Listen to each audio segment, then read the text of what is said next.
再来看这高雄山区的车路呢，伫顶一道这7月风台甲大水雨是霜冻甲真严重，到今还未完全恢复。即马杨柳风台搁要来啊！市政府是随来启动有风性撤离，目前3个区已经撤离2000多人，3条主要的道路也拢封起来。市政府是呼吁民众无必要都唔通入去山区。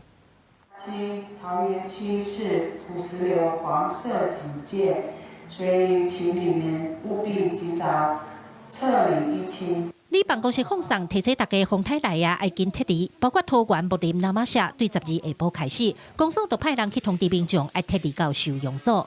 因为气象署预估高雄山区的雨水量有400毫米，这拄经过大水雨损断的山路，若是过来一摆惊过大灾害。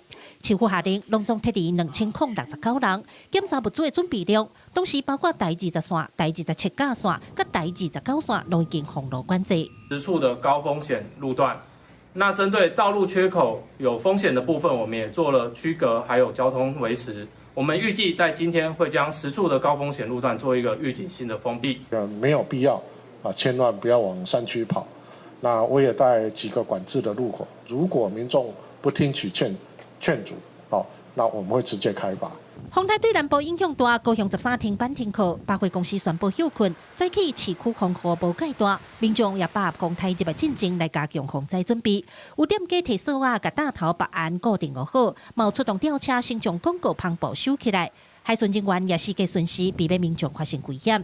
高雄气象站表示，南部的风雨过到后会愈来愈大，民众千万唔通大意。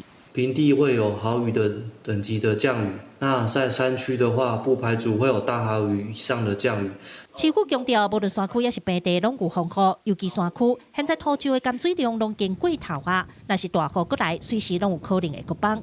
请民众若无必要，就莫去山区。记者柯卡祖库朝阳高雄场报道。